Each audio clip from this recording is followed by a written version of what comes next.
Yes, hello, अभी भी mute है? नहीं, म्यूट नहीं है,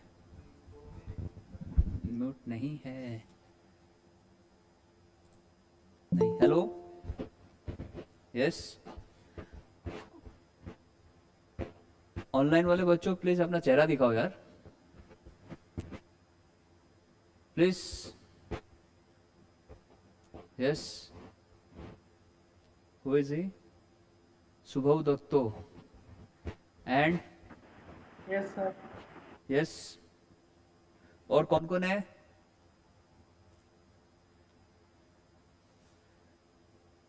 yes, my future auditors, please come online.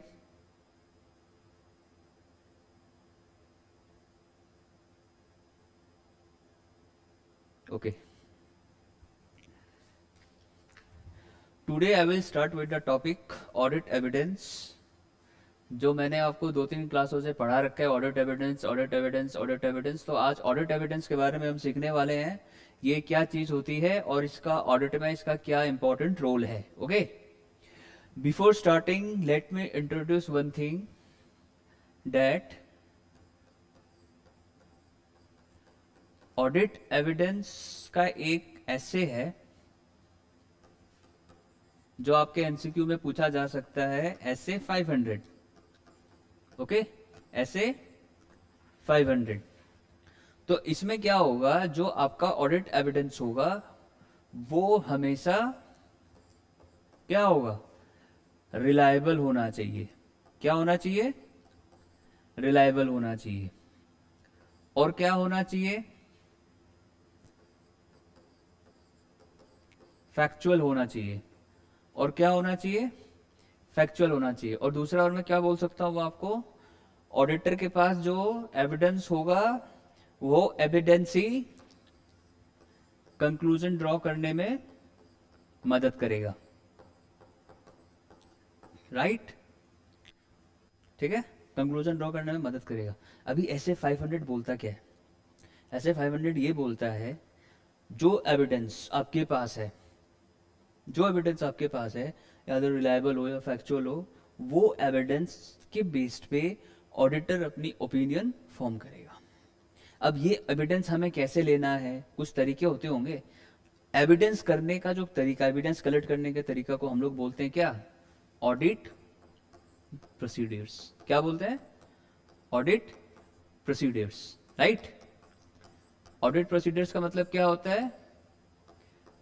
Gathering of audit evidence, gathering of audit evidence. Right, ठीक है, ऑडिट एविडेंस कर। अब कैसे करना है? अब मान लो कुछ तरीका है ऑडिट एविडेंस लेने का, जैसे कि पहला, ऑब्जर्वेशन। ठीक है, ऑब्जर्वेशन का मतलब क्या होता है कि आप उस पर्टिकुलर एक्टिविटी को क्या कर रहे हो? ऑब्जर्व कर रहे हो। ठीक है, क्या हो रहा है, क्या नहीं हो रहा है, कैसे हो रहा है, क्यों हो रहा है, कहाँ हो रहा है, यू आर ऑब्जर्विंग दैट। ठीक है, उसके बाद एक प्रोसीड्योर आता है इंक्वायरी का। इंक्वायरी का मतलब क्या होता है? That you are asking someone, you are asking someone कि ये क्यों हुआ, कैसे हुआ, कब हुआ, you are asking that one. Inquiry एक मेथड है। और दूसरा एक तरीका है इंस्पेक्शन करने का। मेरा एक क्वेश्चन है बच्चों, hello, yes my dear online students, here is an sir question please. क्या इंक्वायरी और इंस्पेक्शन, ये जो तरीका है ऑडिट एविडेंस इकट्ठा करने का, इसमें से सबसे इसमें से सबसे कंक्लूसिव मेथड कौन सा है? कंक्लूसिव का मतलब है कि इसमें से इन डेप्थ मेथड कौन सा है? इंक्वायरी है या इन्वेस्टिगेशन है? पहले इंक्वायरी होती है, पहले इन्वेस्टिगेशन होता है? पहले इंक्वायरी होती है। गुड, पहले इंक्वायरी होती है। इंक्वायरी में क्या पूछा जाता है कि क्या कोई इवेंट जो हुआ है वो इवेंट एग्जैक्टली हुआ है या नहीं, you are getting confirmation. After that only you will start your investigation, after that only you will start your investigation. Inquiry पहले होती है और इन्वेस्टिगेशन उसके बाद होता है। अगर इन्वेस्टिगेशन पहले करोगे और उसके बाद इंक्वायरी करोगे, उल्टा नहीं हो जाएगा? हाँ, तो इसीलिए क्या है, कुछ हम मैथड सीखेंगे ऑडिट में जो हमें अप्लाई करना है। क्या करने के लिए? Audit procedures, gathering of evidence के लिए, एविडेंस कैसे इकट्ठा करना है आपको, आपको वो करना है, ठीक है। तो इस पे आप एक पॉइंट लिखो, सबसे पहले लिखो आप ऑडिट एविडेंस का मतलब, ऑडिट एविडेंस का मतलब लिखो, audit evidence means, audit evidence means, audit evidence means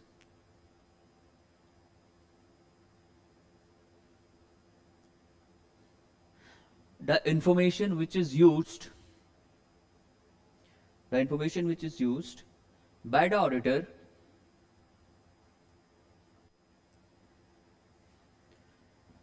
the information which is used by the auditor to derive an conclusion,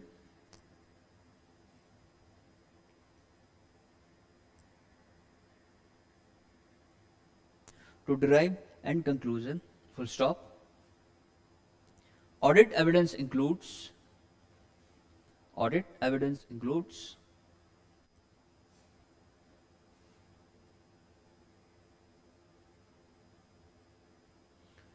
audit evidence includes the information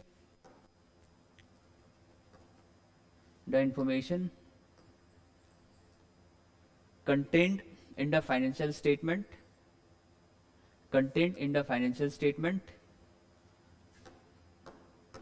contained in the financial statement and in other information. Please underline the word other information.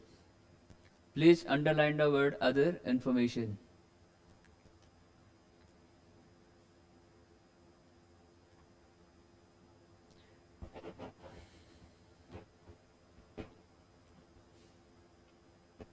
Please underline the word other information.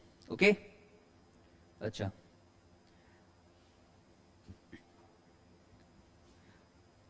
Now समझ में आया क्या है कि final information जो financial statements होता है उसमें से मेरे को इन्फॉर्मेशन निकाले। अब उसमें से इन्फॉर्मेशन क्या निकलेगा, जो इन्फॉर्मेशन आपके पास जो फाइनेंशियल स्टेटमेंट होती है आपकी, जो आपकी फाइनेंशियल स्टेटमेंट है। अब फाइनेंशियल स्टेटमेंट में इंफॉर्मेशन क्या है, फाइनेंशियल स्टेटमेंट का इंफॉर्मेशन क्या होती है, जो 1 अप्रैल से 31 मार्च तक का जो पूरे पीरियड का जो स्टेटमेंट है, जो 1 अप्रैल से 31 मार्च तक के पीरियड का पूरा स्टेटमेंट है, वो स्टेटमेंट आपका फाइनेंशियल स्टेटमेंट है।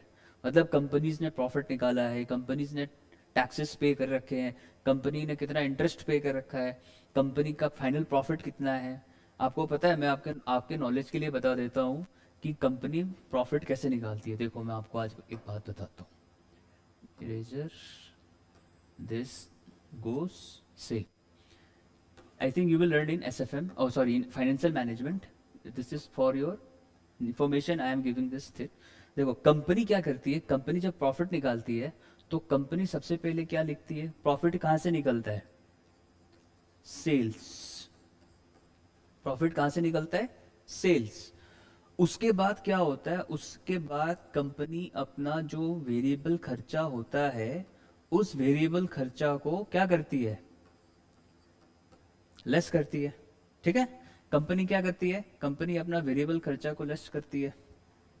ठीक है, तो उसके बाद जब आप वेरिएबल कॉस्ट निकालते हो तो हमें क्या मिलता है, कंट्रीब्यूशन। राइट, क्या मिलता है, कंट्रीब्यूशन। अब कंट्रीब्यूशन क्या है, अब कंट्रीब्यूशन क्या है, I think you have learn in operation management. Contribution का मतलब क्या होता है, the difference between sales and variable cost. अब वेरिएबल कॉस्ट कुछ भी हो सकता है, वेरिएबल कॉस्ट कुछ भी हो सकता है, या तो वो लेबर कॉस्ट है, ठीक है, या तो वो फैक्ट्री कॉस्ट है, या तो वो ओवरहेड का कॉस्ट है, कुछ भी हो सकता है। राइट, तो उससे हम क्या करते हैं, जो कंपनी ने फिक्स कॉस्ट इंकर किया है, कंपनी ने जो फिक्स कॉस्ट इंकर करा है वो फिक्स कॉस्ट आपको हटा देना है। ठीक है, फिक्स कॉस्ट हो सकते हैं, जैसे कि फिक्स कॉस्ट में क्या हो सकता है, फिक्स कॉस्ट अगर वॉल्यूम बेस्ड अगर आप देखते हो तो वो कंस्टेंट रहता है, लेकिन आपने आउटपुट को मतलब उसकी वॉल्यूम को चेंज कर दिया तो फिक्स कॉस्ट चेंज होगा कि नहीं, बताओ।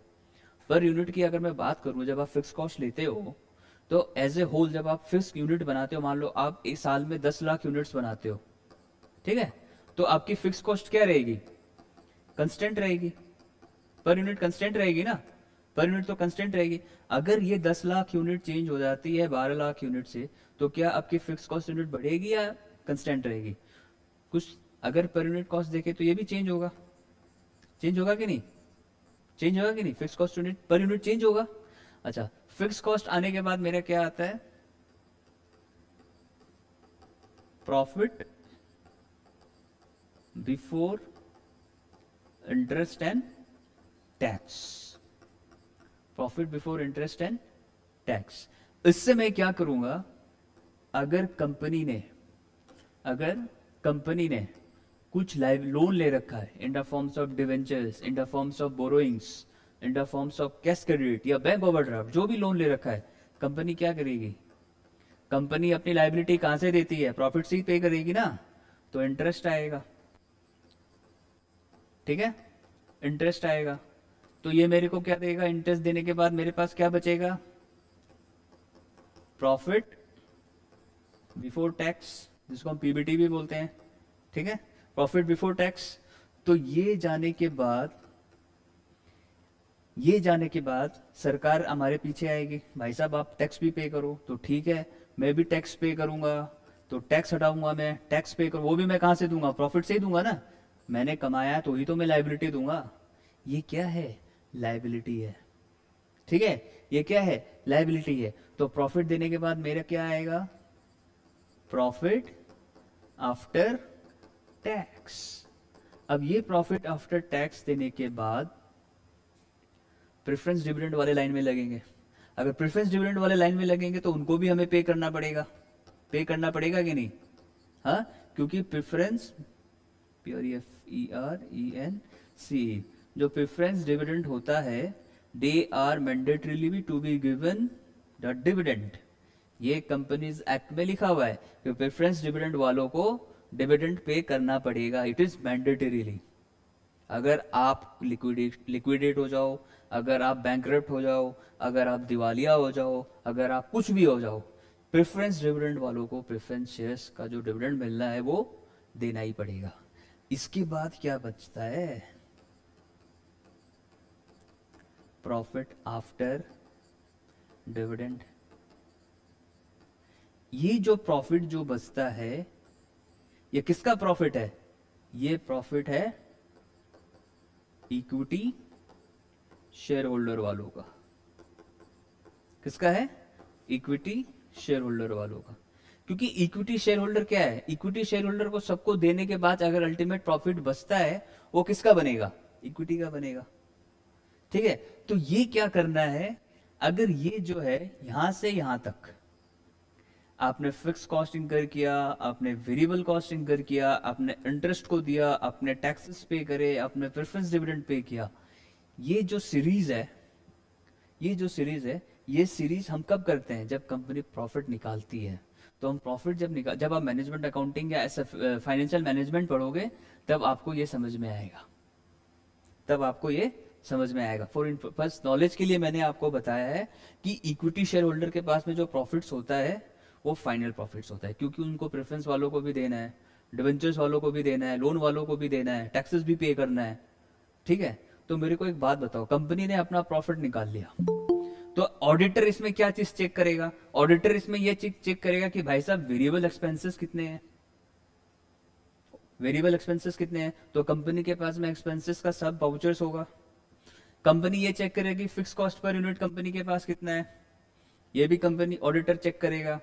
कंपनी ये देखेगी कि अगर कंपनी ने कोई लोन लिया हुआ है, लोन क्या होती है? नॉन करेंट लाइबिलिटीज होती है। तो वो इसमें ये देखेगा कि कौन सा नेचर ऑफ लोन है, शॉर्ट टर्म लोन है या लॉन्ग टर्म पीरियड का लोन है। अब लोन का नेचर क्या है? क्या वो उसने बैंक से लोन लिया है या डिवेंचर्स बोरो करे हैं या बोरोइंग्स ले रखी है या डिपॉजिट्स है, तो उसका वो चेक करना पड़ेगा, ऑडिटर को चेक करना पड़ेगा कि नहीं। ये आ गया इंटरेस्ट। उसके बाद जब प्रॉफिट निकाल इंटरेस्ट के पे करने के बाद में जो टैक्सेस हैं जो सरकार को देना है, टैक्सेस देखेगा, whether it is GST, whether is income tax और नॉट, राइट। उसके बाद अगर कोई प्रेफरेंस वाले हैं तो प्रेफरेंस डिविडेंड को देना पड़ेगा। उसके बाद जो बचा ये इक्विटी शेयर होल्डर का है, तो ऑडिटर को ये सब चेक करना पड़ेगा। तो एविडेंसेस हमें मिल रहे हैं ना, यहाँ से एविडेंसेस मिल रहे हैं ना, तो ये क्या है? ये ऑडिट एविडेंस है कि कंपनी ने जो प्रॉफिट निकाला है वो सही निकाला है। ठीक है, अच्छा उसके बाद आप लिखो types of audit evidence. Types of audit evidence समझ में आया? यस, ऑनलाइन स्टूडेंट्स प्लीज, क्या क्लियर हुआ? Hello, Yes, sir. Yes, Yes, sir. Sir, please show up your faces please.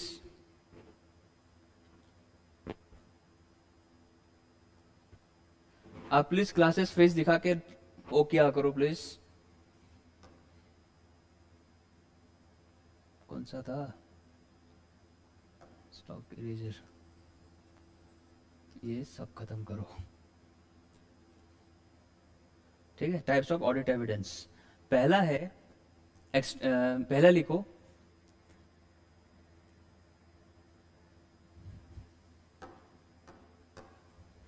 लिखो आप internal evidence, page number 477। It's page number 477। Please open up your book, page number 477। First one is internal evidence. See that this evidences are those evidences, please see here. लिखना नहीं है, ये वो evidences होते हैं जो ऑर्गेनाइजेशन के अंदर हैं। ठीक है, जैसे कि purchase voucher, sales voucher, cash book, cash entries, bank statement, invoices, bills, जो भी है ये क्या है? इंटरनल एविडेंसेस है। ये अगर आप दुकान चला रहे हो तो आपको किसी दुकान का ऑडिट करना है तो दुकान के पास सब कुछ मिलेगा ना आपको, उसका जो अकाउंट्स उसने मेंटेन करा है, sales book, purchase book, expense book, जो भी उसने मेंटेन करा है वो क्या है? इंटरनल एविडेंस है, वो इंटरनल एविडेंस है। और एक होता है एक्सटर्नल एविडेंस।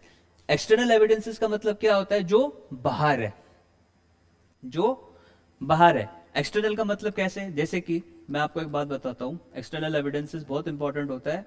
एक्सटर्नल एविडेंसेस का बात यह है कि एक्सटर्नल एविडेंस, मान लो किसी पार्ट क्रेडिटर को पेमेंट करना है, राइट? तो आपका सप्लायर, जो आप जिसका क्लाइंट का ऑडिट कर रहे हो, आप उस क्लाइंट ने आपको बोला कि मैंने उसका पेमेंट कर दिया, पेमेंट बढ़ा है, मैंने उसका पेमेंट कर दिया। लेकिन आपके मन में एक डाउट आया, आपके मन में एक शक आया कि भाई क्या उसने सही बोला या झूठ बोला है। आप उसने बोला कि मैंने उसको कैश में पेमेंट कर दिया, तो आप क्या करोगे? उस पार्टी को कांटेक्ट करोगे, उस क्रेडिटर को कांटेक्ट करोगे जिस क्रेडिटर से उस डेटर ने सामान खरीदा है, राइट? आपके क्लाइंट ने जो सामान खरीदा है। तो अगर उस क्रेडिटर ने बोला कि उसने पेमेंट कर दिया तो आपका कंफर्मेशन क्लियर हो जाएगा, तो आपके अंदर कोई डाउट नहीं रहेगा। अगर उसने ये बोला कि उसने पेमेंट नहीं किया तो आप क्या करोगे? फिर आप अपने क्लाइंट को कहोगे कि आपने क्यों बोला कि उसने पेमेंट किया है, तो ये क्वेश्चनिंग मार्क हो जाएगा ना कि उसने झूठ बोला। उसने क्वेश्चनिंग मार्क बोला ना, उसने झूठ बोला। तो ऑडिटर क्या करेगा? ऑडिटर अपनी ओपिनियन को क्या करेगा? ऑडिटर अपनी ओपिनियन मॉडिफाई करेगा कि मेरे को उस क्रेडिटर से पेमेंट नहीं मिला। ठीक है, तो एक्सटर्नल एविडेंस मतलब एक्सटर्नल कंफर्मेशन लेना। अब बैंक्स ऑडिट होते हैं, बैंक्स में हमें कंफर्मेशन लेना पड़ता है। किससे कंफर्मेशन लेना पड़ता है? पार्टी से कंफर्मेशन लेना पड़ता है। बैंक वाले बताते हैं ये ऐसा लोन है, ये ऐसा लोन है, डॉक्यूमेंट चेक होता है। वो बैंक्स ऑडिट हो, जो बड़ी बड़ी ऑडिट्स होती हैं, सब में एक्सटर्नल एविडेंसेस लिया जाता है।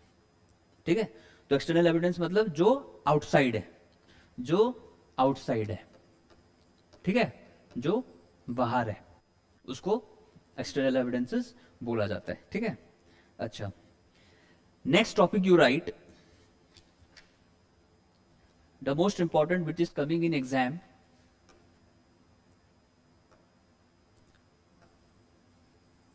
the most important which is coming in exam, reliability of audit evidences. It can be asked for 5 marks. Reliability of audit evidences. Reliability of audit evidences.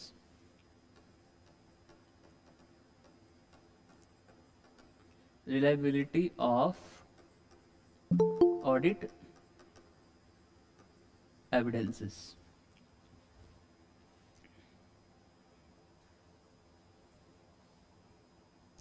Here you write the audit evidences must be reliable,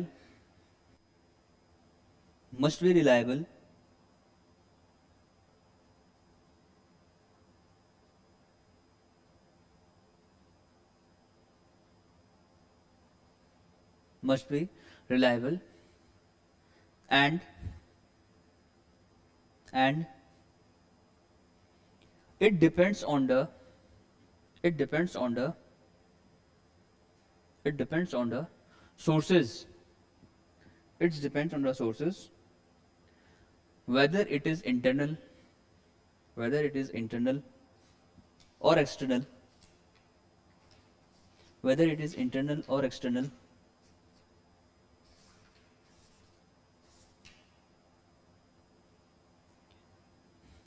or on the basis of nature, or on the basis of nature,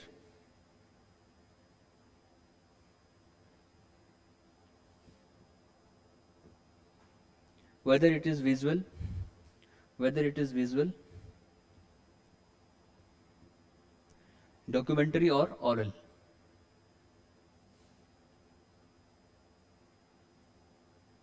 Full stop. The reliability depends on the following. The reliability depends on the following.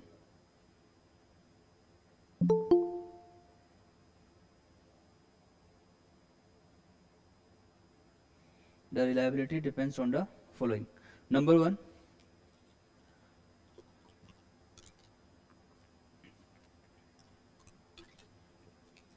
external evidences is more reliable. External evidences is more reliable than audit evidence, than internal evidence.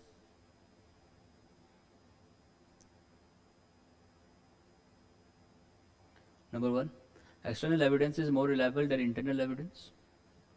Number two, internal evidence is more reliable. Internal evidence is more reliable when internal control is satisfied.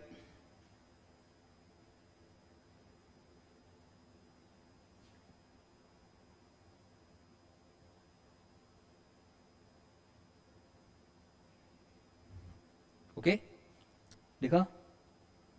Then you write evidence in the forms of documents. Evidence in the forms of documents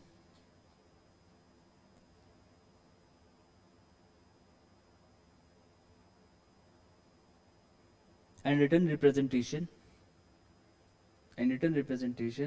is more reliable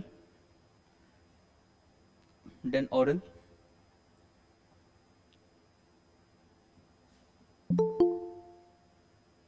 Sir, can you repeat this one? Which one? Evidence in the form of documents, this line. And written representation is more reliable than oral representation.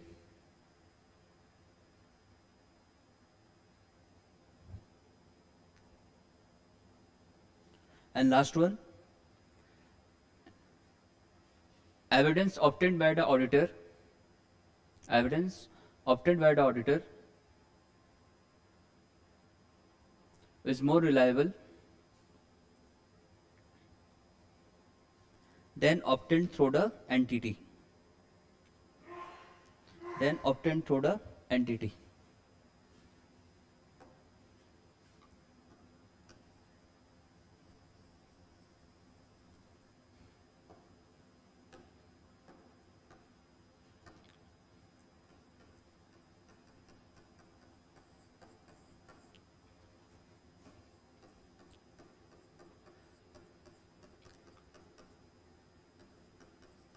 Then next you write methods of audit evidence.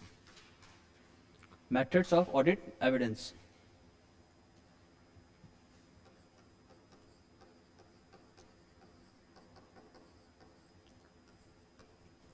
Number one is inspection. Number two is observation.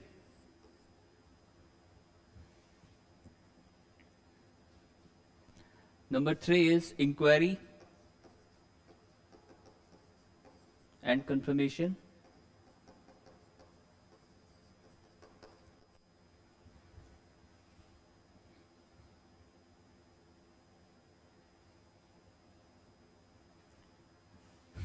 Number 4 is computation.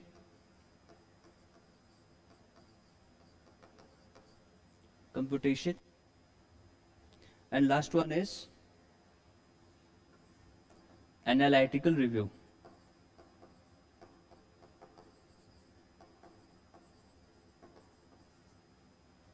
Acha, let me talk about the inspection.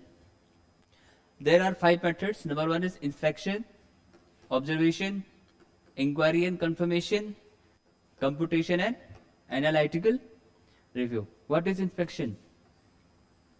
What is inspection? It stands for what? Inspection क्या होता है? अभी आपको बोला कि आप एक काम करो, आप इस कंपनी का सेल्स निकालो.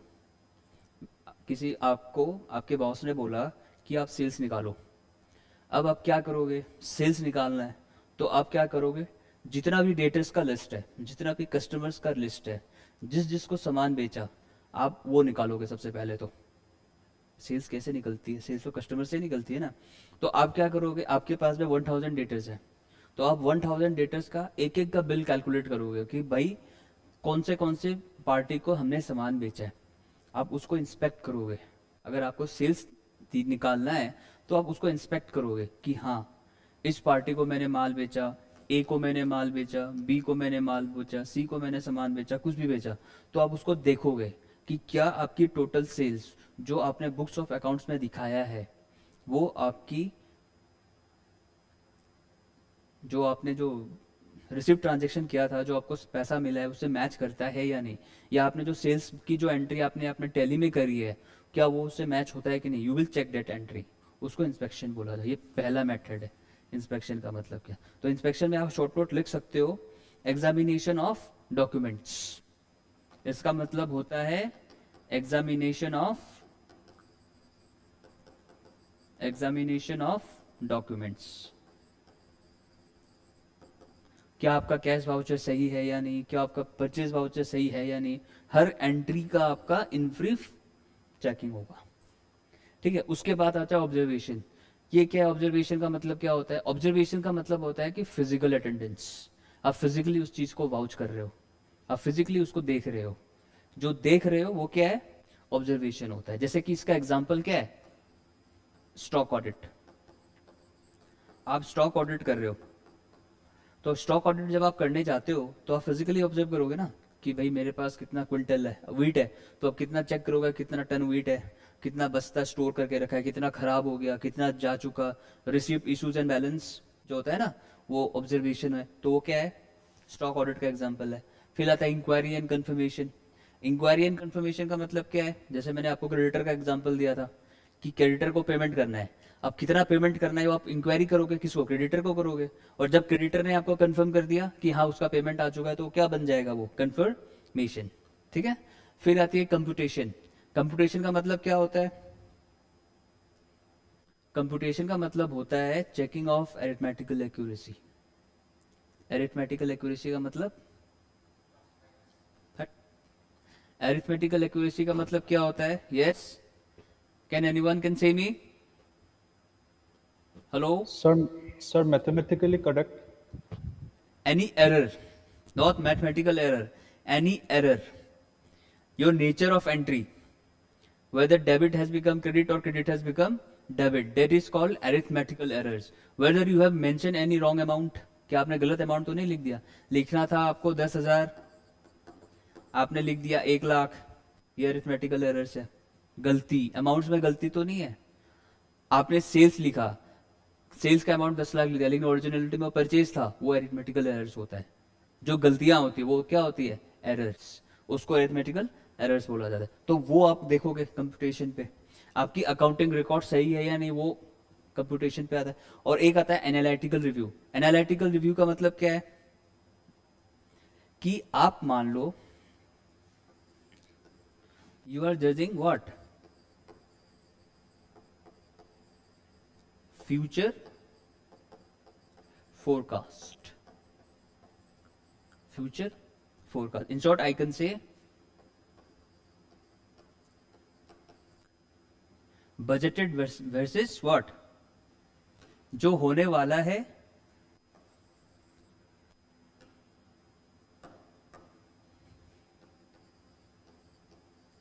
Budget versus actual. आपको लगा कि प्रेजेंट में मेरी जो सेल्स है वो अब 10 लाख है और एक साल बाद मेरे को लग रहा है कि वो 15 लाख होने वाली है। वो क्या है? Analytical. You are projecting something, you are predicting something. ठीक है, कि अगर मेरा सेल इसी ट्रेंड पे जाएगा, अब 5% है तो नेक्स्ट ईयर भी मैं 5% एज्यूम कर सकता हूँ। जो आप एज्यूम कर रहे हो कि जो मेरा ट्रेंड है, प्रॉफिट अगर 15 लाख है तो मेरा 2 महीने बाद वो 17 लाख हो जाएगा। वो एक ट्रेंड होता है, उस ट्रेंड को क्या बोला जाता है? Analytical review. You are projecting, your what you are judging the future forecast. Present factor को देखते हुए आप फ्यूचर को प्रेडिक्ट कर रहे हो, हाँ ऐसा हो सकता है। ठीक है, वो क्या है? Analytical review. ठीक है, कौन से मेथड्स हैं इसमें? कौन से मेथड्स हैं इसमें? ये एग्जाम में 5 मार्क्स का क्वेश्चन आ सकता है। Inspection, inquiry, confirmation, observation, analytical review and computation. Okay, these are the methods of audit evidence. अच्छा, next to write audit procedures to obtain the audit evidence. Audit procedures to obtain the audit evidence.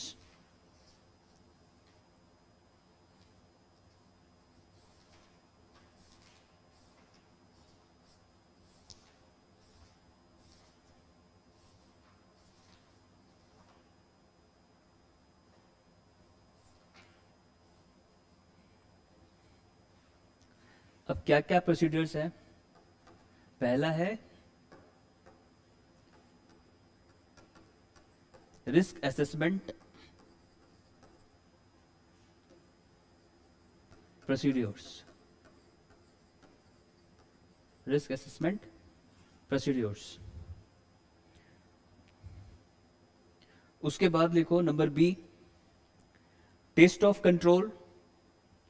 Test of control, test of control and test of control. उसके बाद लिखो test of details.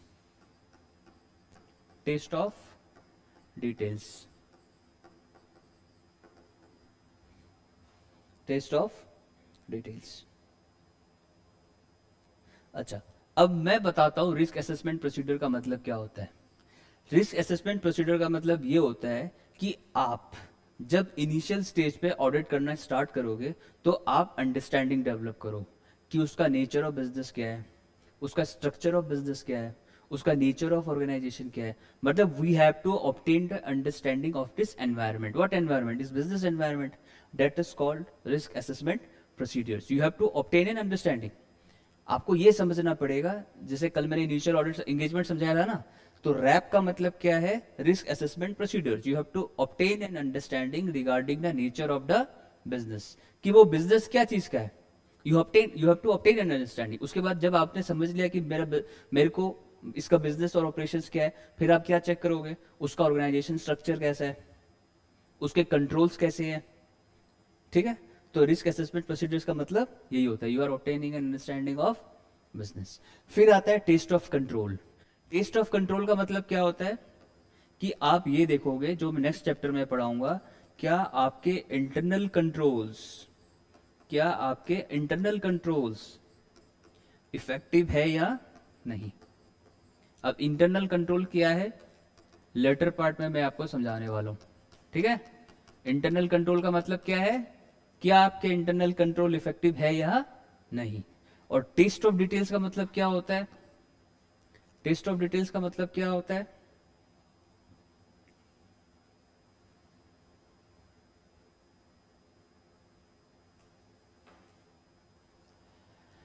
जो आपने internal control perform किया है, जो आपने test of control, जो आपने इंटरनल कंट्रोल परफॉर्म किया है, उसका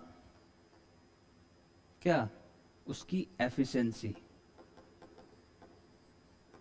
उसकी एफिशिएंसी, उसकी रिलायबिलिटी, उसकी एफिशिएंसी और उसकी रिलायबिलिटी इफेक्टिव है या नहीं। तो पहला क्या चीज है, 3 मेथड्स होते हैं ऑडिट प्रोसीजर परफॉर्म करने के। पहला होता है रैप, रिस्क असेसमेंट प्रोसीजर। इसका मतलब क्या है, you have to obtain an understanding of the business. उसके बाद आता है test of control. Test of control में हम क्या देखते हैं कि क्या आपका इंटरनल कंट्रोल इफेक्टिव है या नहीं। इंटरनल कंट्रोल क्या है, इंटरनल कंट्रोल का मतलब होता है कि एक ऐसा मैकेनिज्म जो हम, ये एक DIM है, समझ लो इंटरनल कंट्रोल DIM है। You are designing your ideas, ठीक है, you are implementing those ideas,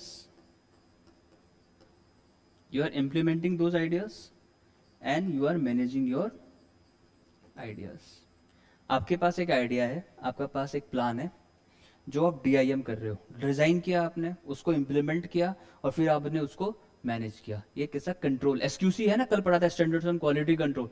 तो इंटरनल कंट्रोल एक क्वालिटी कंट्रोल है जो DIM है। आपने खुद डिजाइन किया है, आपने खुद इम्प्लीमेंट किया है और आपने खुद मैनेज किया है। किसके लिए, ऑडिटर के लिए। क्यों, आप ये चाहते हो कि जो मेरा रिस्क है वो कम हो, ठीक है, मेरा रिस्क जो है वो कम हो। और दूसरा चीज आप क्या देखते हो इंटरनल कंट्रोल में, रिस्क कम हो, पहला ये चीज देखना है। दूसरा चीज क्या देखना है, मेरा जो ऑडिट एविडेंस है वो रिलायबल हो। तीसरा चीज क्या देखना है आपको, तीसरा चीज ये देखना है, safe guard of assets. Safe guard of assets.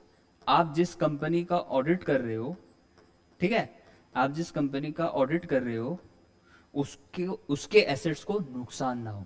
Safe guard का मतलब क्या होता है, सुरक्षा, ठीक है, बचाना। कि आप जिस कंपनी का ऑडिट कर रहे हो, आप ये कहो कि मैं आपके एसेट्स को बचाऊंगा, ठीक है। तो 3 चीज आपको देखना है, टेस्ट ऑफ कंट्रोल और टेस्ट ऑफ डिटेल्स। तो इंटरनल कंट्रोल तो लेटर पार्ट में आने वाला है, बस आप इतना समझ लो, इंटरनल कंट्रोल वो कंट्रोल्स होता है जो खुद ऑडिटर डिजाइन करता है। DIM, design, implement and managing, ठीक है। क्यों, ताकि उसको लगे कि भाई हाँ, मेरा जो क्लाइंट है उसका एसेट्स कम रहे, उसका एसेट्स बचा रहे, ठीक है। और जो क्रेडिटर्स है, जैसे कि फॉर एग्जांपल क्रेडिटर से हमें कुछ मिलना है, उसको क्रेडिटर को भी बचाए, हाँ ठीक है भाई, आप उसका पेमेंट टाइमली करो, वो इंटरनल कंट्रोल। इंटरनल कंट्रोल का बहुत सारा एग्जांपल्स है। इंटरनल कंट्रोल इंफॉर्मेशन टेक्नोलॉजी में भी होता है। आप जो सॉफ्टवेयर यूज कर रहे हो क्या वो इफेक्टिव है या नहीं, उसमें आप क्या लगाओगे, टेस्ट ऑफ कंट्रोल, कि भाई हाँ मेरा सॉफ्टवेयर इफेक्टिव है। टेस्ट ऑफ डिटेल्स, क्या वो एफिशिएंट है। आपके पास टैली है, क्या आपका ऑर्गेनाइजेशन टैली से सपोर्ट फुलफिल कर रहा है, आपका सब कोई प्रोग्राम वगैरह सब अच्छे से अचीव हो रहा है या नहीं, सब अच्छे से यूटिलाइज कर रहा है कि नहीं, वो क्या है, टेस्ट ऑफ डिटेल्स, ठीक है। वो होता है इंटरनल कंट्रोल। मतलब मुझे जितना रिस्क कम रखना है, मैं ऑडिटर उतना ही चाहेगा कि रिस्क कम हो। अब रिस्क कम होगा तो कब होगा, जब आपका फाइनेंशियल स्टेटमेंट मिस स्टेटमेंट से फ्री हो, एरर फ्री हो, ठीक है, ट्रू एंड फेयर हो, ठीक है। वो क्या है, इंटरनल कंट्रोल। समझ में आया, ठीक है, okay. And last topic is what, contents of audit notebook, most important part, contents of audit notebook.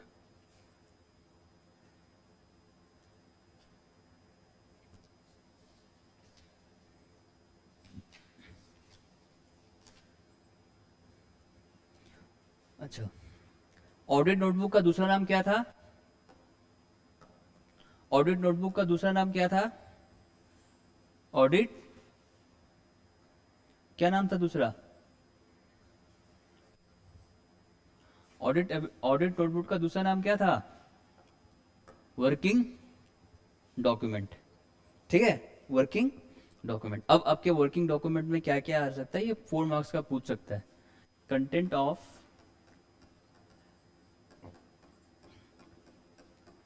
Audit notebook,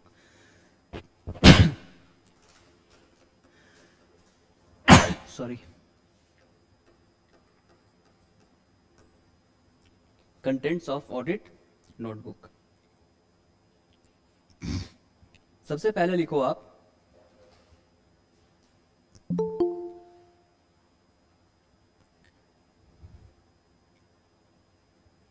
name of business enterprise, name of the business enterprise,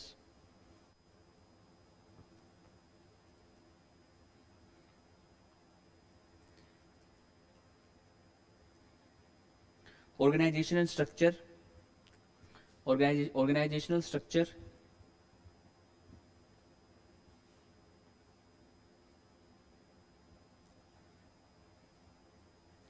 organizational structure, उसके बाद लिखो आप previous communications with auditor,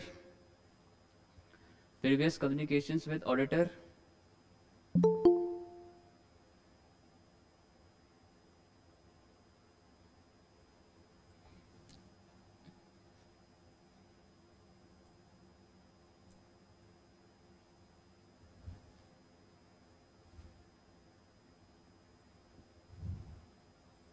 management representation, management representation and confirmations,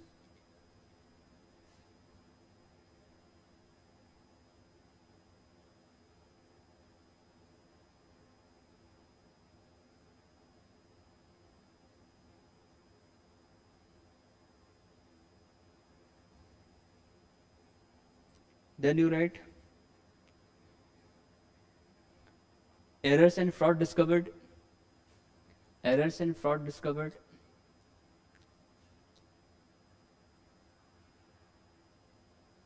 Hello, sir. Yes. Management representation and huh? sir, after management representation and Confirmation. thank you, sir. Okay, welcome.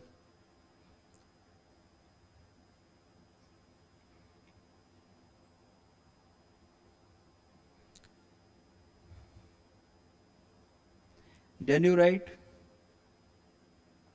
explanations and clarifications, explanations and clarifications,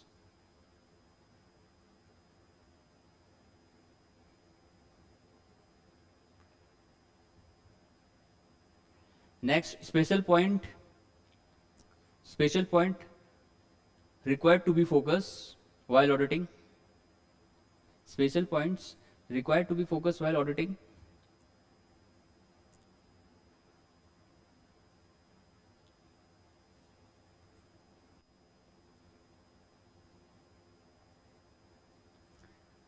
internal control systems, next point, internal control systems,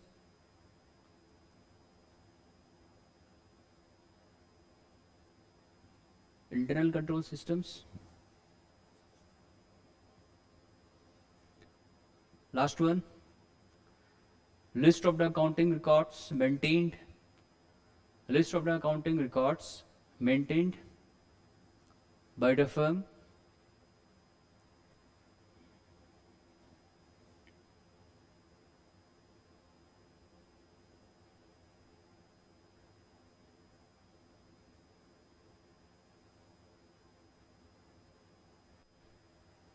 maintained by the firm, and its employment structure, its employment structure. Okay क्या क्या आ सकता है audit notebook में कि आपने क्या accounting record maintain किया, ठीक है, क्या आपने अकाउंटिंग रिकॉर्ड मेंटेन किया, इंटरनल कंट्रोल सिस्टम कैसा है, आपका रिस्क असेसमेंट प्रोसेस कैसा है, ठीक है। उसके बाद आप ये देख सकते हो कि आपने जिस फर्म का ऑडिट किया आपने क्या ऑब्जर्व किया वो आप नोट डाउन कर सकते हो उस पर, ठीक है।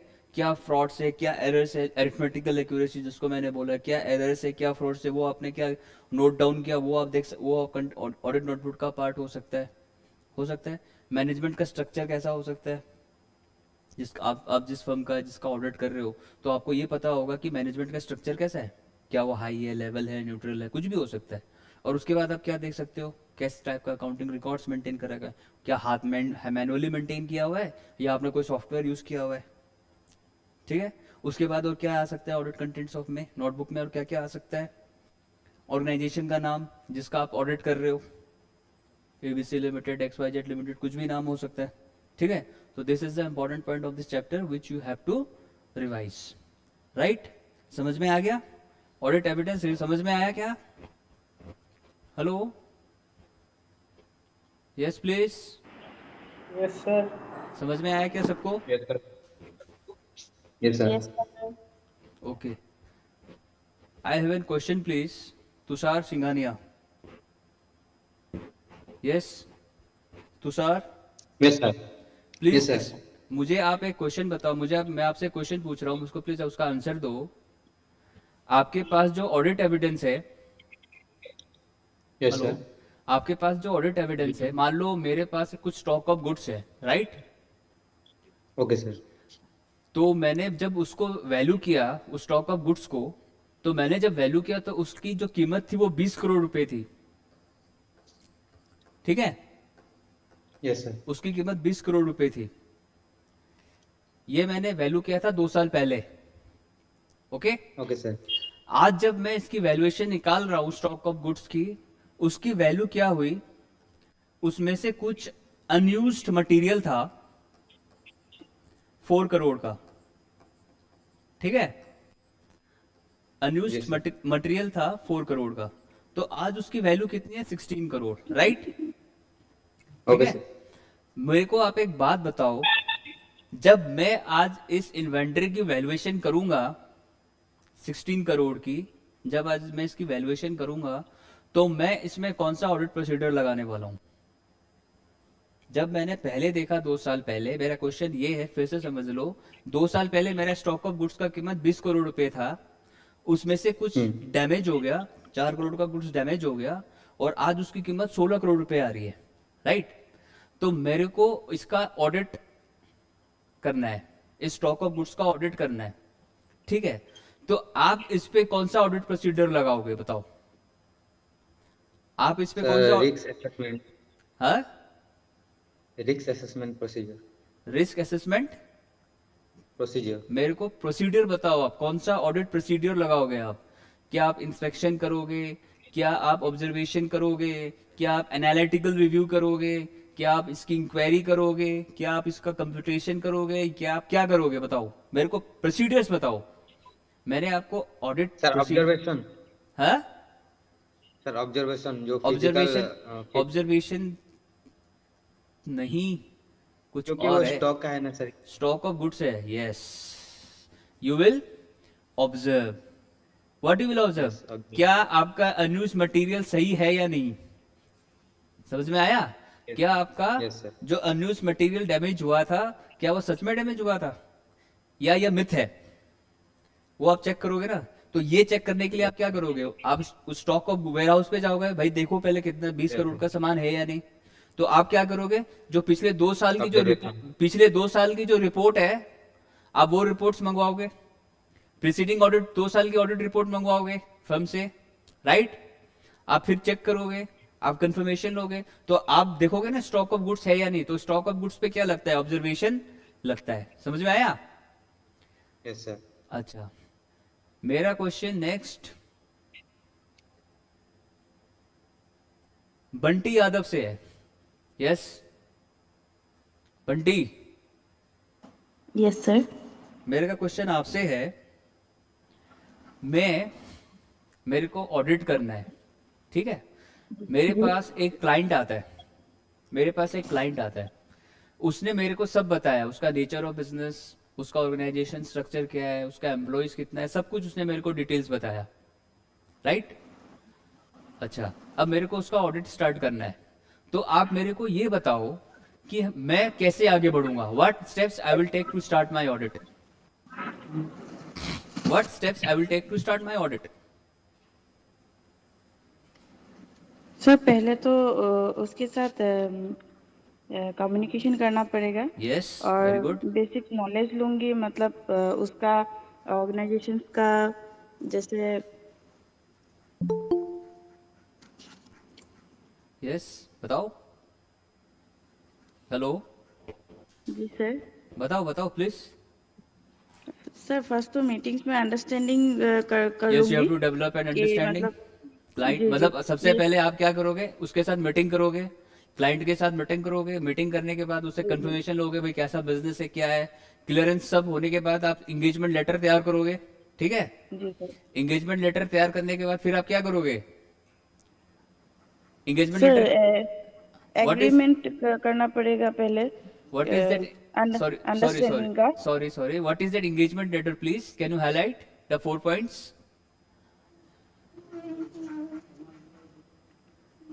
Observation, purpose, limitations and scope, right? जी जी सर। सबसे पहले देखो, मैं फिर से बता रहा हूँ, अगर आपको ऑडिट स्टार्ट करना है किसी क्लाइंट का, तो सबसे पहले आप ऑडिटर के साथ मीटिंग होती है, मीटिंग में आप इनिशियल इंगेजमेंट लेटर देते हो। उस इंगेजमेंट लेटर में हम ये बताते हो कि मेरी रिस्पॉन्सिबिलिटी क्या है, क्लाइंट की रिस्पॉन्सिबिलिटी क्या है, उसका ऑब्जेक्टिव्स क्या है, उसका पर्पजेस क्या है। एक मिसअंडरस्टैंडिंग को खत्म करने के लिए इंगेजमेंट लेटर तैयार होता है, जी ठीक है। मिसअंडरस्टैंडिंग को खत्म करने के लिए या मिसकम्युनिकेशन को खत्म करने के लिए एक एंगेजमेंट लेटर तैयार होता है, ठीक है। अच्छा, उस एंगेजमेंट लेटर का स्टैंडर्ड्स ऑन ऑडिटिंग कौन सा है, ऐसे कौन सा है, कौन सा ऐसे है? सर ऐसे 210। वेरी गुड, ऐसे 210, राइट। अच्छा, अब मेरा क्वेश्चन जो है शुभव दत्तो से है। यस शुभव दा, यस सर। भालो। हाँ सर, यस सर। अच्छा सुनो बेटा, मेरा क्वेश्चन आपसे ये है, यस सर। अगर आपके इंगेजमेंट लेटर पे, अगर यस सर। आपके इंगेजमेंट लेटर पे कुछ वीकनेसेस आती है, मतलब आपने जो इंगेजमेंट लेटर तैयार किया, ठीक है, यस सर।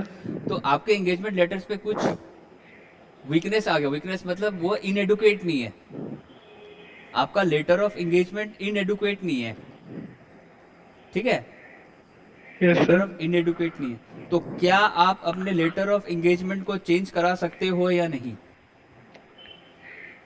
उसमें कुछ क्लाइंट्स को लगा कि कुछ मिसकम्युनिकेशन हुआ है, कुछ मिसअंडरस्टैंडिंग्स हुआ है, ठीक है, तो क्या आप अपने लेटर ऑफ इंगेजमेंट को चेंज कर सकते हो या नहीं?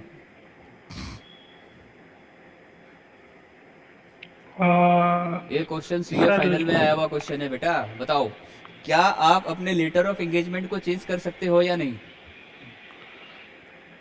सर लेट I मतलब I didn't understand the question. मेरा Sir, you question- asked can we change the Can letter we of change of engagement? letter of engagement if there is any lack of communication or lack of misunderstanding? क्या आप change कर सकते हो क्या उसको? Yes sir. If both the parties are okay with that, it can be changed. Okay, अच्छा, if auditor decides for, मेरा next question और एक और है आपसे, अगर मैंने जब ऑडिटर ऑडिट कर रहा है उस क्लाइंट का, ठीक है, Yes sir. तो मैनेजमेंट ये बोल रही है कि आपको ऐसा करना है, आपको वैसा करना है, हाँ। They are imposing some restrictions, Yes sir. they are imposing some restrictions on you, whether you will proceed to do that audit. No sir. As an auditor I have the right to मतलब to withdraw my consent on the audit, Yes, yes, we can. and also I can qualify his audit report Yes, very good. as, and if I get any problems on regarding the remuneration, I can also withhold his audit report. Yes, good, very good, Thank you sir. very good, very good. ये जो point आपने बताया remuneration वाला, ये company audit में भी आएगा। Yes, you can retain, वो तो एक्सेप्शनल केस है, आप रिटेन कर सकते हो उसका, अगर क्लाइंट फीस नहीं देता आप रिटेन करो, उसका पेपर्स पर रिटेन करो। अच्छा, मेरा सवाल अभी कुसुम सिंह से है, प्लीज, मेरा सवाल कुसुम सिंह से है। Hello, she is not right.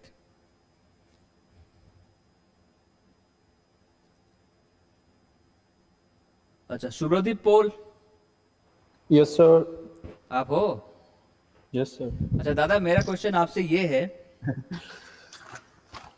Hello, Yes, sir. Permanent audit file क्या होती है? Sir, permanent audit file. हाँ, सर मैंने ये क्वेश्चन शायद नहीं किया था सर क्लास में। क्यों?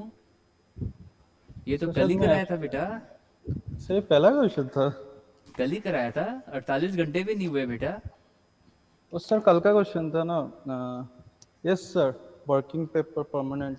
ओ माय गॉड सर मैंने नोट्स का वो रिव्यू नहीं किया था कल का। बेटा, परमानेंट ऑडिट फाइल क्या होती है? ऑडिटर को कुछ हद तक प्रिजर्व करके रखना पड़ता है, जैसे कि क्या, फॉर एग्जाम्पल कुछ भी हो सकता है, जैसे letter of meetings, management letter भी हो सकता है, फाइनेंशियल स्टेटमेंट्स भी हो सकते हैं। हम क्यों प्रिजर्व करते हैं उसको? हम परमानेंट ऑडिट फाइल को प्रिजर्व क्यों रखते हैं, बताओ? Sir, for future reference. Yes, for future reference. Reference. Okay.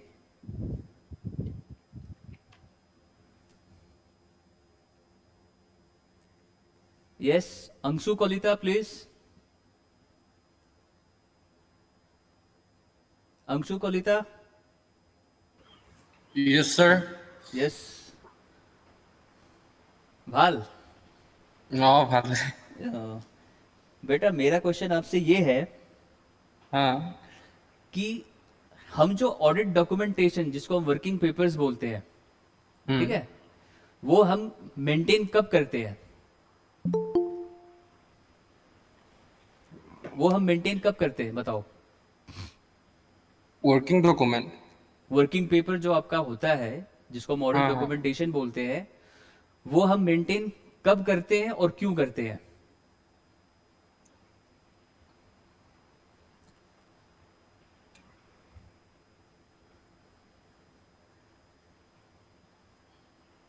Yes please.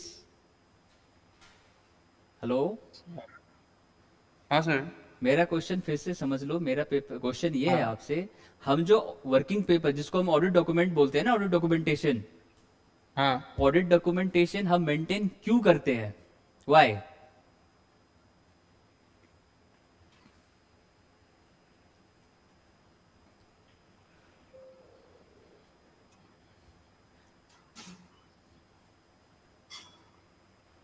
Yes please. क्या हुआ, क्वेश्चन टेक्निकल है क्या? जी नहीं, मतलब नहीं, ये बिल्कुल आसान क्वेश्चन है बेटा. एक लाइन का क्वेश्चन आंसर है इसका. तो हम ऑडिट डॉक्यूमेंटेशन क्यों रखते हैं? जब हम ऑडिट करते हैं तो हमें जो भी ऑडिट करना होता है किसी भी क्लाइंट का, उसका जो एक एविडेंस के फॉर्म पे, ठीक है, एक एविडेंस के फॉर्म पे हम ऑडिट डॉक्यूमेंटेशन या वर्किंग पेपर्स रखते हैं फॉर एविडेंस फॉर्म. ओके. ठीक है. Okay. Okay. Yes. Yes. Sachin. Sachin नहीं.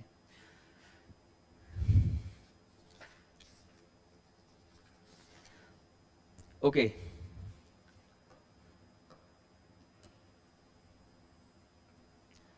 Let's start with the next topic. Let's start with the next topic. Audit risk. Audit risk.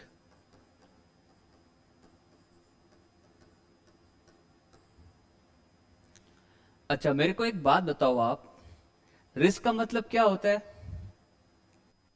Yes, anyone here? Sir uncertainty. Uncertainty. अच्छा, अब uncertainty का मतलब क्या होता है भाई? अनहोनी? सर कल किसने देखा है? हाँ? सर कल किसने देखा है, वो टाइप. कल किसने देखा है? अच्छा, लगता है आपने कुछ कल हो ना हो कुछ ज्यादा ही देखी है क्या?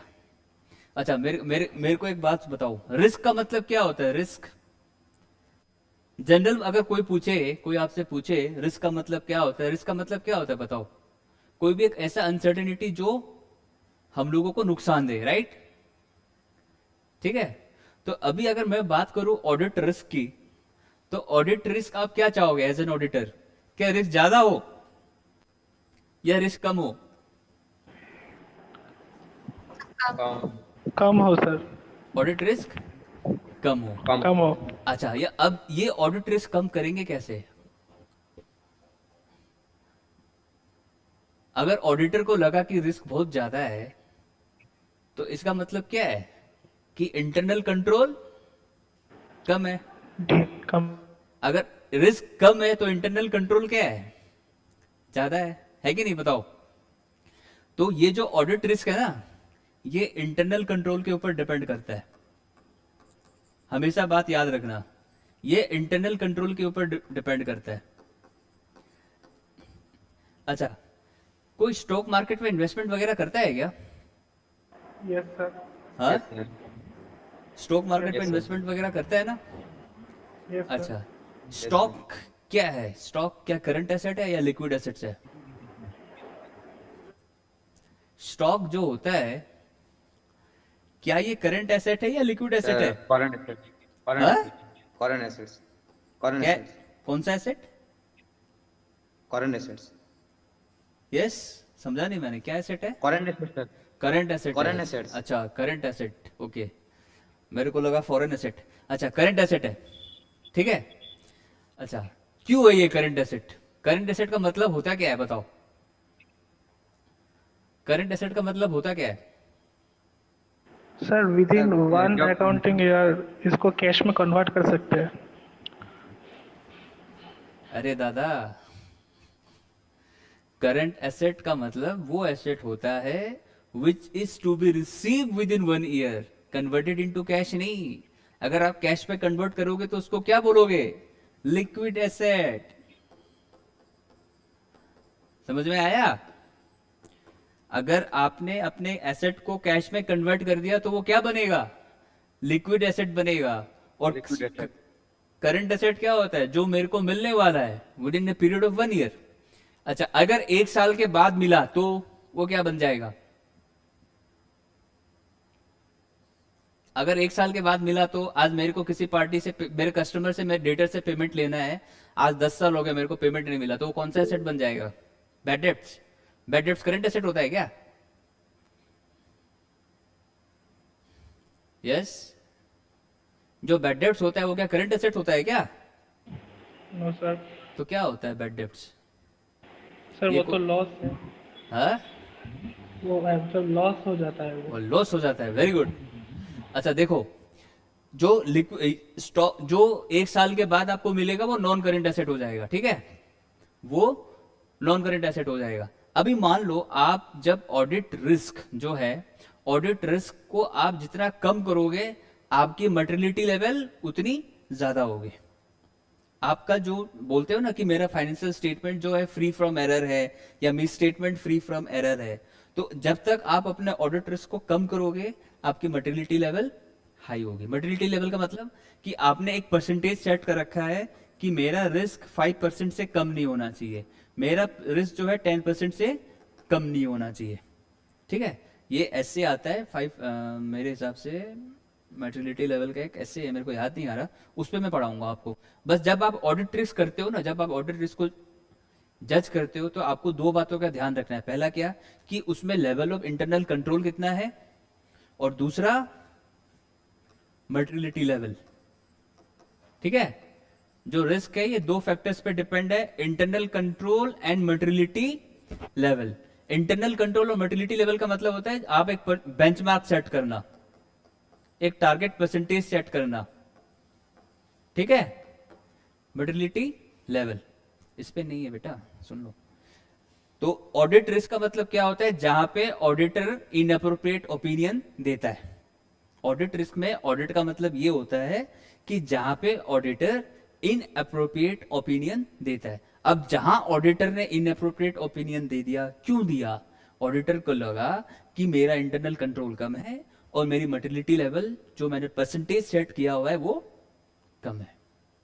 सबसे पहले ऑडिट रिस्क का मतलब समझो क्या होता है। इसका मतलब इनअप्रोप्रिएट ओपिनियन,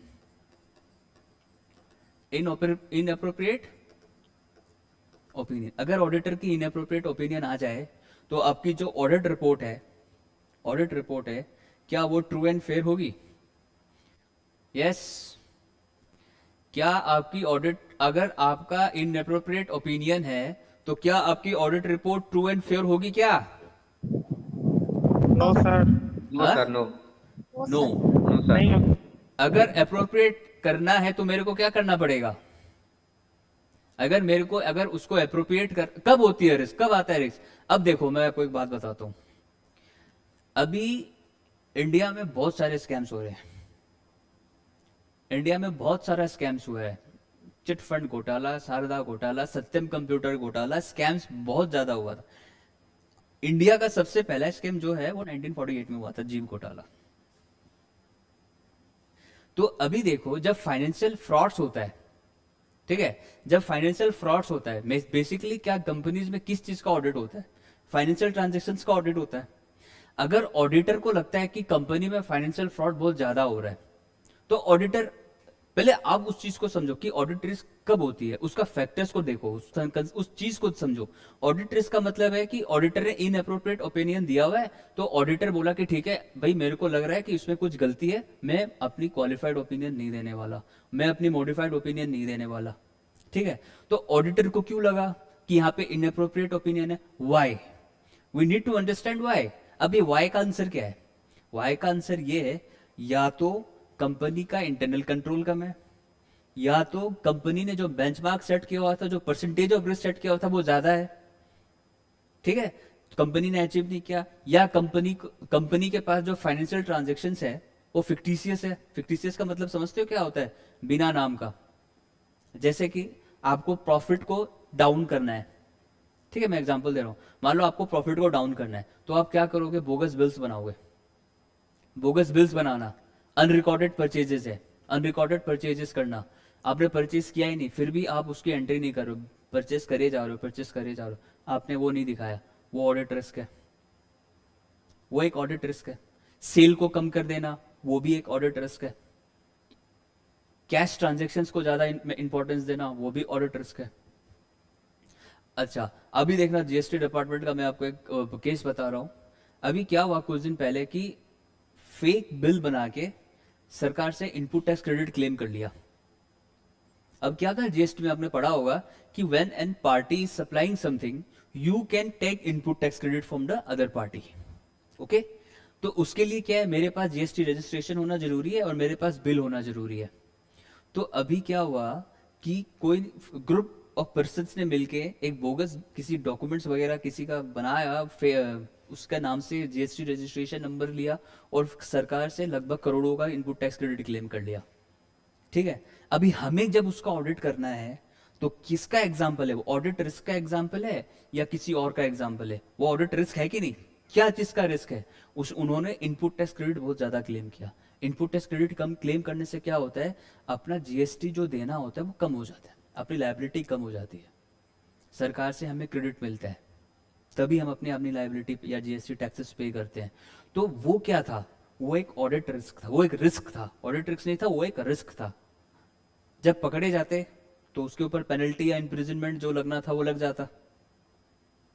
ठीक है, पेनल्टी या जो भी लगना था, उसको जेल होता, उसको सजा होता, कुछ भी होता। तो वो क्या था? रिस्क था। है, जहां रिस्क है वहां पे डर है। अगर कोई इंसान कंटिन्यूअस रिस्क कर लेता है, जो भी कंटिन्यूअस इंसान हो, कोई भी इंसान हो जो रिस्क लेके काम करता है, अपने अंदर एक फिलॉसफी है कि हाँ भाई रिस्क लेगा तो आगे बढ़ेगा। तो भाई साहब, हमें इतनी रिस्क भी नहीं लेनी कि अपनी, मतलब वो रिस्क ही हमें रिस्क पड़ वो हो जाए, उल्टा हो जाए हमारे लिए। हम बोलते हैं ना स्टॉक में, शेयर मार्केट पे, जितना ज्यादा रिस्क होगा उतना रिटर्न्स होगा। बोलते हैं ना कि जितना ज्यादा रिस्क होगा उतना रिटर्न्स होगा। भाई साहब, रिस्क को कैलकुलेट करना सीखो। जब आपको पता चल गया कि मेरा रिस्क उतना होने वाला है, तो आप डिसीजन लो। होता है ना शेयर मार्केट पे, आज मान लो एक शेयर का कीमत 10 रुपए था, आपने उसको परचेज किया था 12 रुपए में, तो आपको लगा कि 10 दिन बाद इसका प्राइस जो है डबल होने वाला है। ठीक है, तो आपको एक के मन में एक मिथ बन गया कि भाई हाँ डबल होगा। मान लो आपने उसको सेल कर दिया, इंट्राडे कर रहे हो, मान लो इंट्राडे कर रहे हो, उसी दिन खरीद रहे हो उसी दिन बेच रहे हो। मान लो उस दिन उसका प्राइस खुला, आपने 10 में खरीदा था, आपने उसको 8 में बेच दिया, 8 रुपए में बेच दिया, तो आपको लॉस हुआ या आपको प्रॉफिट हुआ? लॉस हुआ। तो वो क्या है, उसने रिस्क लिया ना, उसके पॉकेट से 2 रुपया गया, 2 रुपया आया, 2 रुपया चला गया, उसको 2 रुपए का लॉस हुआ। तो share market is an example where risk element is too much high. Stock market is an example where risk element is too much high, because there is a saying that high risk leads to high returns. High risk leads to high return. अब auditor जब risk assume कर ले, अब auditor के ऊपर risk आ जाएगा, auditor को judgement देना है ना, ऑडिटर को जजमेंट देना है, तो ऑडिटर को यही चाहेगा ना कि मेरा रिस्क अगर जीरो हो, तो ही तो मेरी अप्रोप्रिएट ओपिनियन होगी, ना। तो ऑडिट में रिस्क 3 टाइप का होता है, एक होता है कंट्रोल रिस्क, एक होता है डिटेक्शन रिस्क, और एक होता है इनहेरेंट रिस्क। ठीक है, 3 रिस्क है ऑडिट में। कौन से? Control risk, inherent risk and detection risk. ठीक है, तो आप इस पे एक पॉइंट लिखो, ऑडिट रिस्क का मतलब लिखो आप, ऑडिट रिस्क का मतलब लिखो आप, the risk the risk the risk where auditor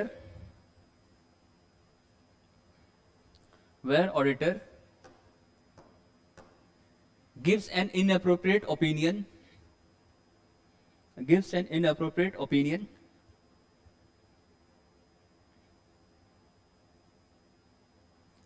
where financial statements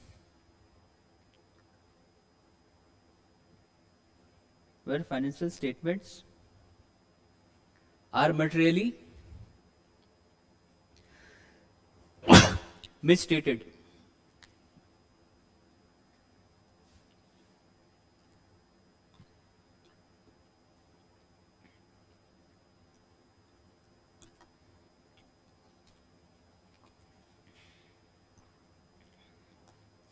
Materially misstated.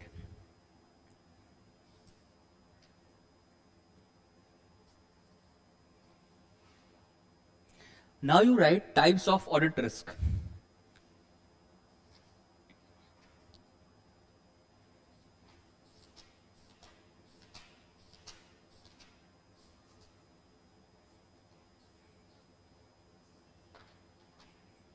Type of audit risk.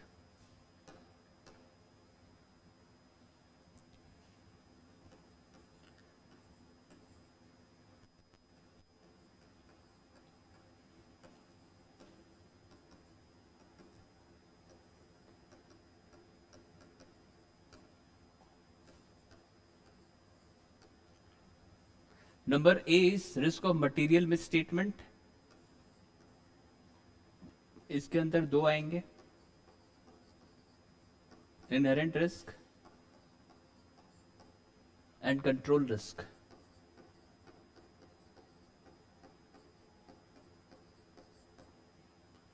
ठीक है, और एक आए inherent risk and sorry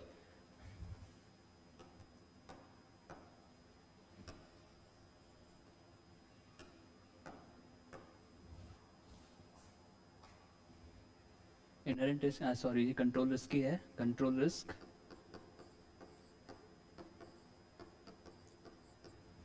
and number B is detection risk.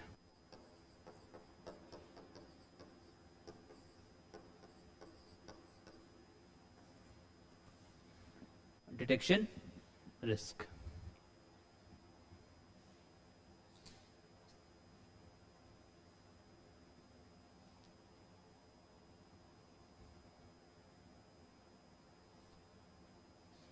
अच्छा, अब आप इनहेरेंट रिस्क का मतलब लिखो। इसका मतलब क्या होता है इनहेरेंट रिस्क का मतलब?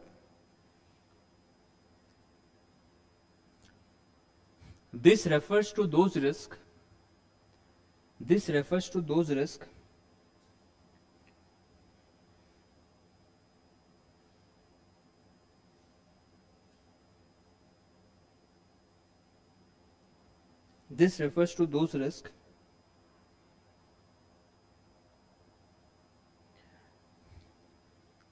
where there is material misstatement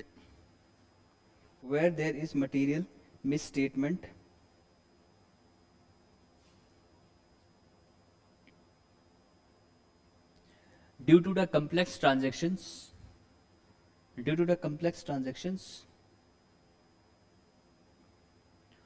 or due to the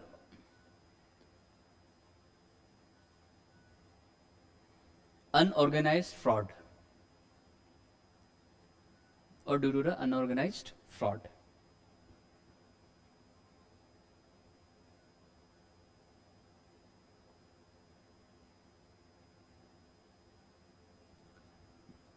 full stop. The risk can be higher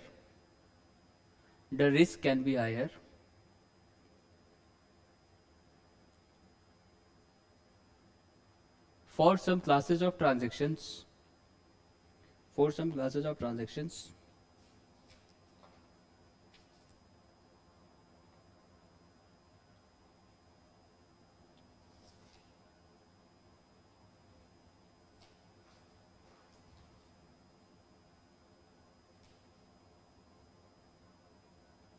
Account balances and disclosures. Account balances and disclosures.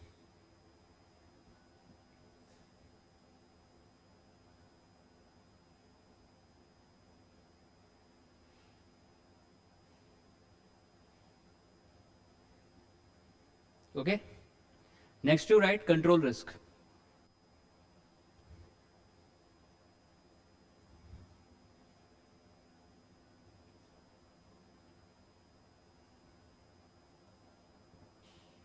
Next you write control risk.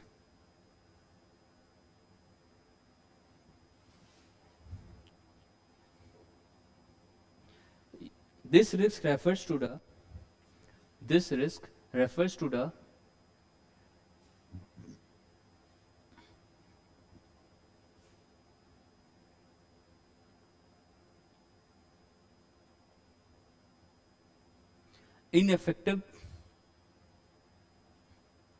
ineffective design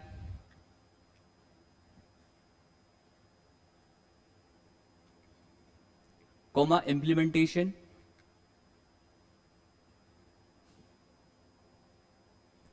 and maintenance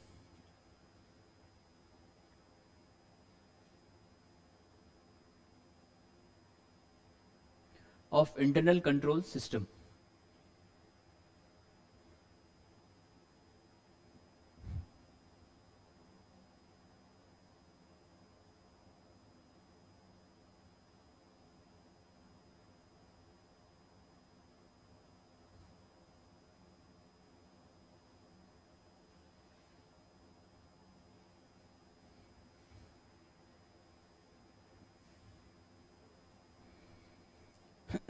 Full stop. Internal control can reduce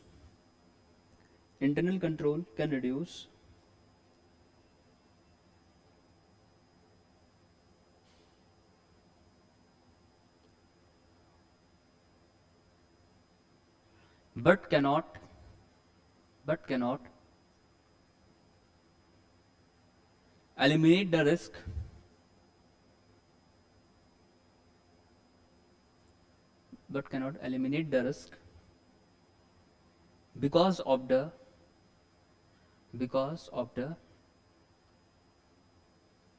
inherent limitations of audit.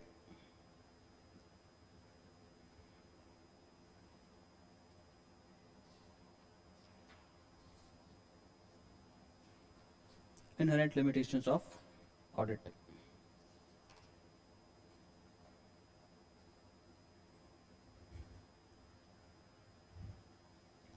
Then you write the detection risk.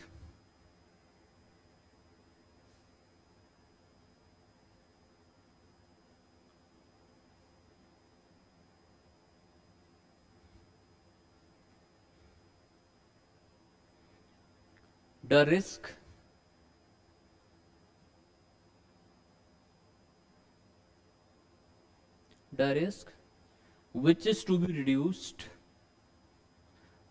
which is to be reduced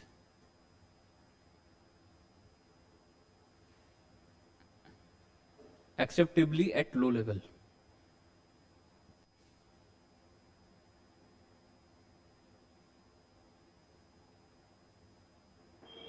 Sir, can you Acceptably, the risk which is to be reduced acceptably at low level. Thank you, sir.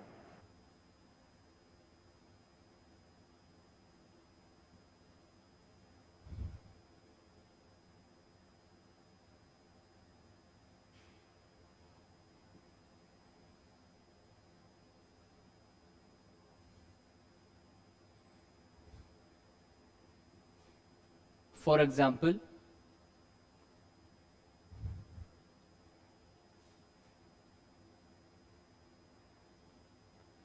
if auditor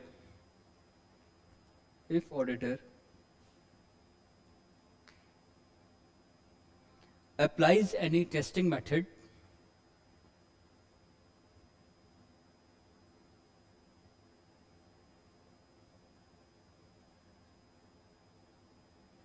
applies any testing method and checks the accuracy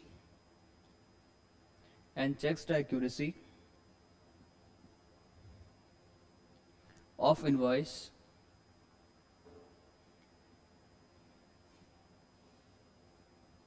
rather than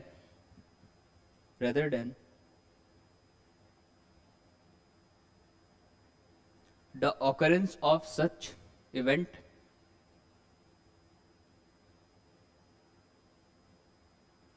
that is sale.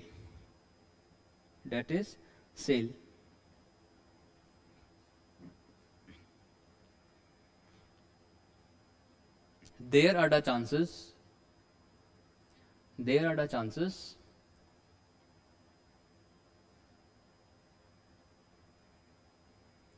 of detection risk.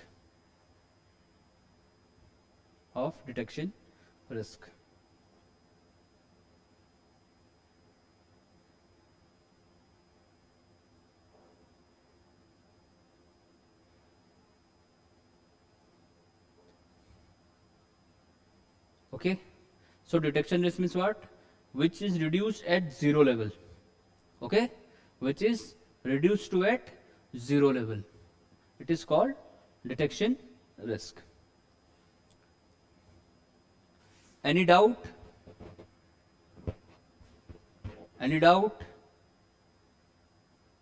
Hello? Any doubt? No, sir. Okay.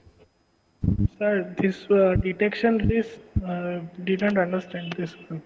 हाँ, sir detection risk वाला थोड़ा समझ नहीं आया. Detection risk का मतलब ये होता है बेटा कि आप अपने रिस्क को जीरो लेवल पे लेके आओ.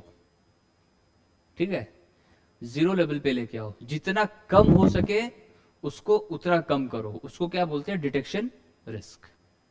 इनहेरेंट रिस्क का मतलब होता है कि मान लो कि आपके पास में कोई हार्ड ट्रांजैक्शन है.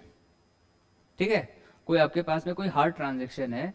वो ट्रांजैक्शन की वजह से आपका जो फाइनेंशियल स्टेटमेंट्स में जो बैलेंसेस हो, कोई भी आइटम्स हो, उस पर अगर इफेक्ट करता है वो हार्ड ट्रांजैक्शंस, वो इनहेरेंट रिस्क होता है. Inherent risk stands for hard transactions, okay, and complex transactions. और कंट्रोल रिस्क का मतलब होता है कि जहां पे आपका इंटरनल कंट्रोल इफेक्टिव नहीं है. ठीक है, जहां पे आपका इंटरनल कंट्रोल इफेक्टिव नहीं है उसको इंटरनल वो कंट्रोल रिस्क होता है. क्योंकि इंटरनल कंट्रोल को आप ठीक भी कर सकते हो, ठीक नहीं भी कर सकते हो. वो होता है कंट्रोल रिस्क. ओके, और डिटेक्शन रिस्क का मतलब होता है कि जीरो लेवल पे जहां पे आप अपने रिस्क को कम से कम रखोगे वो होती है डिटेक्शन रिस्क. ठीक है, यस सर. ओके.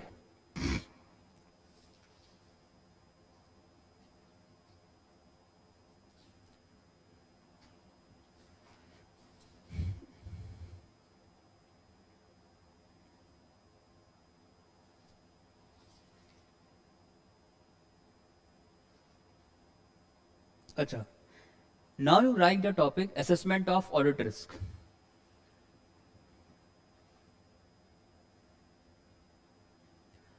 अच्छा, see your page number book 483. Page number 483 in your book. Page number 483 in your book. अब यहां देखो, आपके पास तीन तरीके दिए गए हैं कि आपको ऑडिट रिस्क को कैसे एसेस करना है. एक इंक्वायरी है, एक ऑब्जर्वेशन है, एज इंस्पेक्शन है, और एनालिटिकल प्रोसीडियर्स है. अगर आपको अपने रिस्क को देखना है या अपने रिस्क को जज एसेस करना है तो चार मेथड्स हमेशा याद रखना. कौन से? Inquiry, observation, inspection, analytical procedures, and what, and one is what, this only 4 methods. Crux क्या है? I, O, A and what? I for inspection and inquiry, observation and A for analytical review. Risk assess, जो risk assess हमेशा इन चार method से ही होता है. ठीक है, इन चार मेथड से ही होता है. देखो, inquiry of management and others, ठीक है, यहां पे कुछ एग्जांपल्स दिया है, you go through it, okay, you go through it, have been reading. Okay, next one is analytical procedures. This also you go through reading.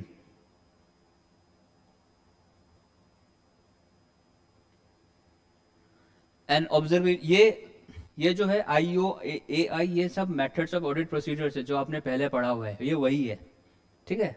और उसके बाद ऑब्जर्वेशन एंड इंस्पेक्शन, उसमें आप क्या देखते हो, ऑब्जर्वेशन इंस्पेक्शन में क्या देखते हो, क्या इंटरनल कंट्रोल है, कैसा ऑडिट हो रहा है, कंपनी कैसे काम कर रही है, ये ऑब्जर्वेशन एंड इंस्पेक्शन है, ये भी आप गो थ्रू कर लेना, राइट.